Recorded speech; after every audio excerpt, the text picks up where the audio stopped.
Titanic ki wari se ahlangang khaktuna mipung khudimang na khangnaba wari ni haibi ai. Chau sangkhraba jahasa se tawduna leramba unmatum amada thengjinbadagi lupkhi haina wari nari.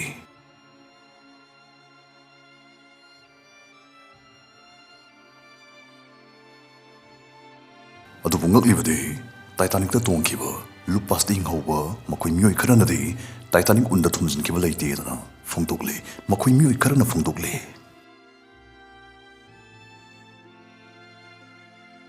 Titanic na lupkhiba se unmatum amada thengjinbadagi ni haibase masi even film phau puthokna aikoi khudingna film du yenglabane khanglabane. Adubu ngaklibadi Jahasas na makhoi masamuk tongkhiba mioi kharanadi jahasas na karigma maram amadagi lukhragasu luplibadu madu unpak amada thomjinbadagi ni haibo phamsti pandre. 1912 ki April thane Vaghinak Byurat hari Armenian publicist ase chahi kunmanga gi naha amane aduga mahak Titanic luppada hinghauba mioi amasune. Vaghinak Byurat na masani zaba masagi punsiwari larikda malemda khwaidagi maming leraba jahasa du tongduna America chappa matamda lambida kari thokibagi haibadu iduna thamamki. Vaghinak Byurat amadi magi mapa makhoi anina lari khara phunglame. Vaghinak ki mapa su afawba Armenian aiba mane makhoina phongli larik singdu Vaghinak na America da pukhikada boirame. Asumna mahak America khongchat kidamak Southampton hi thangpamda lakhi. Vaghinak mana tongdoriba jahas se matamdagi maming leraba kemawgi jahas Titanic tani khangba matamda ma aduki mating mathumarang hauki yam harauzakhi. Jahasasta ma mioi ahumga thengakhi amadi makhoi mari Kevin 804 da punna tongminarame. Makhoi ahumdugi manungda ani amade Englishman ni aduga amana Moran gawa France maza amane. Moran amasung Vaghinak chahi lenga suwairame. Aduga Vaghinak na French lo ningthina ngangba ngamana makhoini atenba matam kharagi manungda yam luna sana tinaba haibdu oirakhi. Makhoini jahas adugi mapanda lepminaduna mahasagar adugi fajaba drisasing yengminai. Amuksu bar salunda koithoktuna nungaiminai. Library da sangduna laik supaminai. Asumna sarba luxury sip adugi manungda marup anidu nungairaba khongchat amada salame monda nungai na. Numit kharani ki matungda lupanai de hariba jahasasta kari thokani haibadi makhoi kanamtana khangba natte.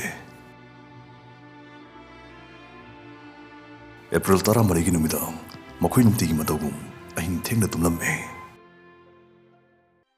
Nongyai matung kariguma ma pokhaiba manba ahubu khonjel amana tumna mapurma khangpre khangmag loinana phupukhaubana rakhi. Ngalama maising mutki amade khanghaudana jahasu karingba posak amana khangni ilakpagum khangni niglakhi.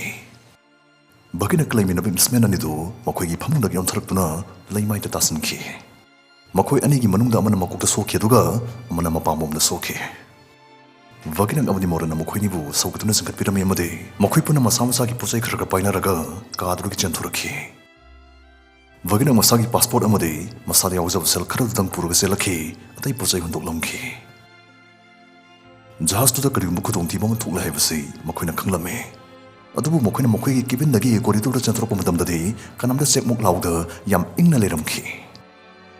Makhoina jahas tu ki crew members singda kari thokibagi haina kanna hanglame. Adubu crew members sing aduna karigum pakhum amata piningdabagi mong torkhi. Adubu haki matungdadi jahas tu irolungda lukkadore haibase jahas tu da tongliba mipung khudimangna ikhang khangna rakhi. Sarang naraga miyam adugi marakta crew members singna lifeboat sing lauthukduna nupi amadi angang sing hana kannaba honarakpadu Vaghinak na urame. Lifeboat masing yamdabana nupi amadi angang sing tamak tonghalame. Maraks da nupa kharana lifeboat luna kakhat kitawada crew members sing aduna mathakta nongmai kafkatuna hairame. Nupi angang natana nupa amata lifeboat tongba yaroi. Thawaidi hingningba kawuna saurwa jahas adu tongliba miyamdu maikei khangda koichen chanabada aduki matik charangna bhaibdu oirame. Vaghinak amadi Moran wa amata ngangnada amana amada yengnarame. Makhoigi mafamda pambai anikhak lerame.